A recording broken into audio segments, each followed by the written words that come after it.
Thank you for tuning in to Power News with your host, Shikama. Sit back and relax. We're going to go over several topics today. Leave your comments below if you agree or disagree, or you want to discuss something or ask me something. Thank you for choosing to watch Power News today.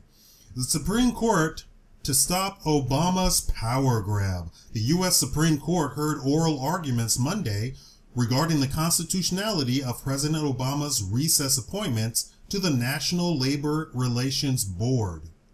Obama selected Richard Griffin Jr., Sharon Block, and Terrence F. Flynn to the NLRB without congressional approval January 4, 2012. The appointments provided the NLRB with the quorum needed to vote. However, at issue is whether or not the Senate actually was in recess.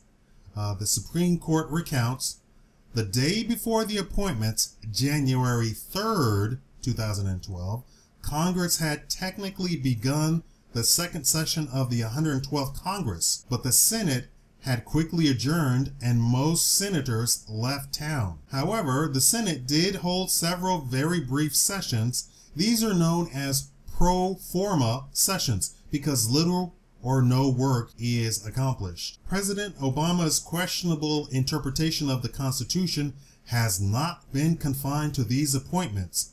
Washington Post writer George F. Will dubbed Obama's unconstitutional steps worse than Nixon. NLRB versus Noel Canning presents an important opportunity for the court to rein in the growing power of the executive branch and foster the stable practice of checks and balances between governmental branches. Next issue. 90% of Top Hill aides worried about their benefits under Obamacare. As the number of staffers on Capitol Hill should roughly be split in party allegiance, you might think that half of them love Obamacare.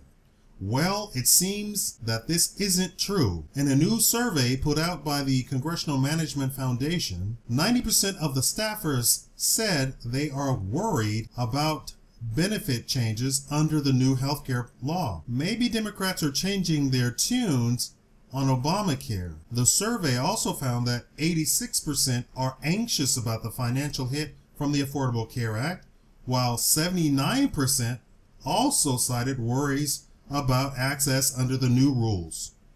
Obviously, many of these staffers have bosses that are not concerned about their employees' concerns. Most staffers were required to enroll in the exchanges instead of staying on the federal health care plan. How is it that the people who are supposed to be best informed about the Affordable Care Act are still confused about it? Gee, maybe it was too soon to try and implement this law. And it probably doesn't help that the president lied about what the law was and what would be allowed with Obamacare. Next topic.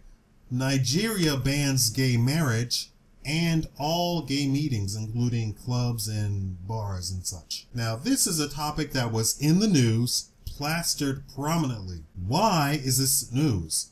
How did this make a report? But the global corporations murdering Nigerians did not make a report. How did this make a report? But the global corporations seizing and claiming mineral rights, oil, silver, gold, in Nigeria did not make a report. How did this make a report? But private security and even government military troops swooping in and slaughtering whole villages to take over farmland and the oil under the ground doesn't make a report. This is disgusting. No one cares about what laws Nigeria passes about their own countrymen. No one cares about gays. Let the entire gay thing die. It's over. Go sit down somewhere. We've got far more important things to discuss than people who want to have sex with each other.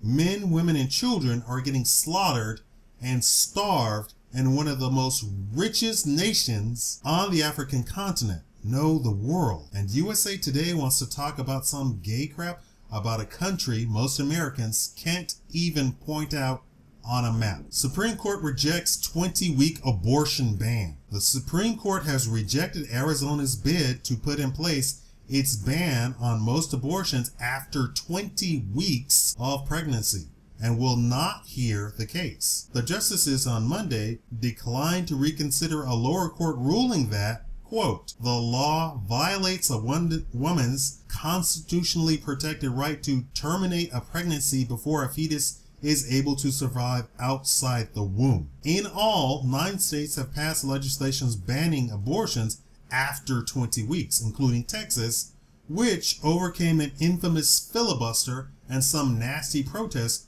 over the summer to make the ban a reality." Marjorie Denenfelser, president of the pro-life organization Susan B. Anthony List, sent the following statement to her supporters. Quote, "Arizona legislators, led by pro-life State Senator Kimberly Yee, were acting on the will of the people when they enacted this compassionate, common sense legislation to protect babies at 20 weeks. 20 weeks is more than halfway through pregnancy and the point at which babies have all their organs, hear and respond to their mother's voices, and can even feel pain. A growing number of Americans simply reject the horror of late abortion and believe a reasonable line should be drawn. The Ninth Circuit Court of Appeals clearly erred. The law should reflect our natural recoil from this type of brutality." End quote. The SBA list, along with several other pro-life groups, have filed an amicus brief asking the High Court to take up the cause. And finally, I know I talked about this before, but I didn't share all of the information. Americans have the lowest intake of salt in the world, or so the medical community feels. However, a recent AMA report went over the necessary intake levels to prevent cancer, and contrary to popular medical belief, American intake levels are dangerously low. Yet the government health agencies that push lower intake levels of salt are in categories so low that it would have you dead. More and more doctors are speaking out against low salt intake for high blood pressure patients. They have in fact prescribe the exact opposite, because reports show that lower intake of salt causes heart disease, high blood pressure, and other pulmonary diseases, among other things. That being said, these doctors are all saying, do not eat refined salt, commonly known as table salt, and instead eat sea salt, preferably with iodine, which is what I eat. One doctor called it a crime to prescribe a lower salt intake to patients, as in the doctor should be put in jail. All doctors agree water, oxygen, salt are the basics for human life. So not consuming salt is virtually sentencing someone to death. These are the topics today. Thank you for watching Power News with your host Shikama. Leave a comment below, like the video, share the video all over so that more people can see it and understand and waken up. If you haven't subscribed, please subscribe because there is a subscription contest going on for reaching 10,000 subscribers. There are 3 prizes in store for those who comment the most, like the most, and share the most with my videos, and make sure and try and get more subscribers. The more subscribers you try and get, the better your chances are of course, winning one of the 3 prizes.